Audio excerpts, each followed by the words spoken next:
Emotions can run high on the road to financial independence. It's a path filled with triumphs and trials, hopes and fears. In this segment, we'll delve into the emotional complexities of this journey, from the exhilaration of cutting ties with debt to the existential questions that financial freedom can raise. We'll explore the psychological landscape of this life-altering pursuit, witness the emotional roller coaster, and see how it shapes the lives of those who dare to ride. Dr. G, I want to start with you because once you achieved financial independence, you really went through an identity crisis almost. I certainly did. I mean, when I realized I was financially independent, I kind of read this book and I looked at my numbers and I said, oh, this thing that I've been worrying about, I'm actually there. The reason why I went through identity crisis is I had spent so much time and energy trying to figure out how to get out of the life I didn't want to be in that I had no idea what a new life could look like. And so I was burned out in medicine and I was ready to leave. And that was around 2014. I actually didn't fully leave medicine until 2018. It took me 4 years of dealing with some of the stress and anxiety and then rebuilding a sense of identity as I stepped away from being a physician, which is something I dreamed about since I was a little kid, and started getting comfortable with this idea of there were other things that helped define me, and those other things fit me more comfortably. Like I had never questioned this idea that when I went out to the hospital to see patients, I hated hanging out in the doctor's lounge. Or when I went with my wife to a party and I met new people, I felt embarrassed to tell them that I was a physician because I never understood it until I realized that that identity that I had been wearing around me like a cloak was no longer fitting me. And it was on the outside, but on the inside, I had this whole different identity, that of a podcaster and a writer and a communicator, someone who wanted to have these deeper conversations.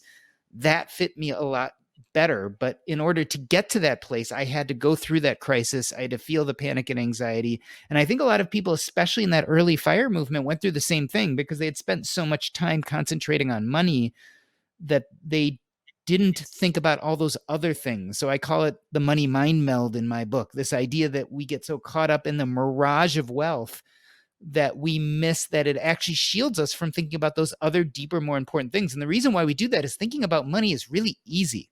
Like it's not easy to become financially independent, but it's easy to find out what the steps are and then start following them. What's much harder is to ask yourself, well, what kind of life do I want to live and who do I want to be? And if money were not an issue, how would I spend my time? That kind of freaks people out to think about those things. It's scary. It's big. There are no easy or concrete answers. It makes us think a lot about mortality because ultimately at some point you say, oh, there's these big important things that are out there. And if I don't pursue them now, there'll be an end one day, right? That life is finite and I might not reach these things. So it's much easier to say, well, why don't I concentrate on money and get to that net worth? But that's going to create some psychological issues when you get closer and closer to that net worth and then have to face those difficult life issues. And so one of two things happens. People get closer and closer, they make more money. And so they avoid the issue altogether by just deciding that the real goal is to have double the amount of money they have accrued because it's so much easier to think about that than actually start thinking about what your purpose in life is. Or the exact opposite happens. People get to this vaunted height of a net worth that they want, and they suffer from loss aversion, the fear that all of a sudden the market's going to change and they're going to lose it all. And they actually get doubly worried that they're going to lose what they have as compared to how worried they were about accumulating in the first place. So there's all sorts of psychological pitfalls. And again, the whole reason comes back to the point is that money is a tool. And so when we make it a goal, it causes all sorts of problems because we're ignoring what's truly important to us. But if we can, from the outset, start looking at it as a tool to accomplish more important things, we then go into this whole process with a much healthier view. And because of that, if you start there, most people don't actually want to retire. What they really want to do is actually create a job that's more in alignment with their purpose. Not that they want to retire, not that they don't want to ever make money again. They just want to have much more control of how they spend their time every day, and they want to do things that fill them up. I would agree with that 100%. Dr. G, you hit the nail on the head. And not only that, I think also people need a short break, right? They want a short break. Because people come to me and they say, oh, I'm just exhausted. I'm just so tired. I need a break. I need like a year off. But I think you're right. They still have a passion. And the same thing happened to me when I didn't have to work. But I'm thinking, okay, I'm taking care of my children. I'm taking care of my husband. I'm cooking every day. I'm exercising, the best shape of my life. But something's missing. And my soul still has more to give. What can I do to give? But I desperately needed a break. And that's why I quit working. I was like, I quit. I'm done. I'm out of here. I'm done. But I just needed a break. And then I had that break. It's like, okay, what is my soul on fire for now? Yeah, it's like a mini retirement or a sabbatical Mm-hmm. as opposed to full retirement, because I just don't think many people really in the end retire. Yeah. I know so many stories of people who did the fire thing, proclaimed it out to the world, and a year or two later, they were back to doing something industrious. It might have been something completely different, but they were doing something. Yeah, I would add a couple of things. One is that, to your point, Doc G, that the energy that goes in getting money, right, is very different than the energy that gets behind keeping money. And some people really have a hard time making that transition. That it's very easy when you're chasing the rabbit, and then you have the rabbit, and you're like, oh no, now I have the rabbit. Right? It's a different kind of set of responsibilities, and it can trigger a whole bunch of anxiety that you didn't have chasing the rabbit, because when you're chasing the rabbit, you're chasing the rabbit. I mean, you know what you need to do, and you're chasing the rabbit, and all of a sudden you're like, okay, now what do I do?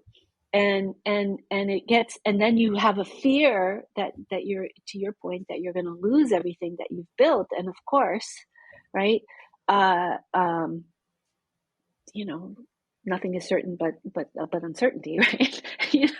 So navigating, you end up also having to navigate other sort of your inner motivator as well. And the other thing I think too is that a lot of wealth is invisible, right?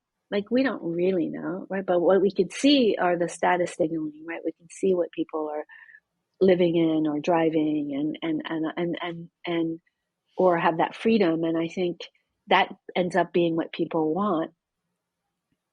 But to Dr. Keisha's point, right? Is it really what's going to light your soul on fire? Or really, if you want the freedom to light your soul on fire, it's the invisible wealth. And nobody, we don't compare notes on the invisible wealth, right? And the power of just compounding over time, and not messing with it. But I also feel like it's important to have a healthy attitude towards the generation of income and the preservation of capital, and to be intentional about it. Because I think if you end up in a deprivation state for a long time, you're gonna bust out, and it's gonna be ugly. So I think it's important to lead an intentional life where, I was talking with a client the other day. You're a young doc. You come along and you're living in a house where everything is hand me down, and because you're like really focused on paying all the student debt and things. And it's like, maybe you should spend a little, to have your house reflect the person that you are now, and enjoy that, have that comfort when you come home, and in, obviously contextually appropriate, right? And not go crazy at CB2 or a restoration home or whatever, but where you feel like, I don't have to live with college dorm room furniture anymore, and I would like to feel good. And feeling good, spending money to feel good in a way that's going to allow you to actually make more, feel happier, be more connected to yourself, not be in a deprivation state is psychologically very, very healthy. So on paper, on the spreadsheet, you might be minus $10,000, but in your soul ROI, and you're kind of reinforcing the person it's an investment too. Because if you come home and you're just like depressed, that's not going to be good too, right? If on the other hand, you're like, I'm doing college dorm room for 5 more years and it's all very intentional, but if you're starting to feel the stirrings of not lifestyle creep, I'm really not talking lifestyle creep here, okay? I'm really talking like all parts of you, your soul, your mind, your heart, they want to be on the same level of development, right? We want to be emotionally mature at the same time that we're intellectually mature. And I think there's a kind of financial maturity that goes with that too. And again, I'm not advocating lifestyle creep at all, but I just mean, that's what I mean about being in right relationship with this ecosystem that's your money. And I really see it that way, right? Where your assets, your liabilities, your income, your expenses, your money lineage, all your ancestral traumas that are handed down to you, and your future casting, right? And that's very important for all of this to be integrated and whole, but it has to nurture your all aspects of your being. I think I'm a really big believer in that. Yeah, holistic. It sounds like a lot of work. You develop a lot of self-awareness in the process, some of which is very painfully come by. Yeah, it's interesting that this fire subject, I mean, one thinks that it's about money, but it encompasses so much more and does require that introspection and knowing oneself and knowing what one wants and what's enough. I want to go on to segment 3 and then maybe have Mariko kick us off, because she's the professional investor among us.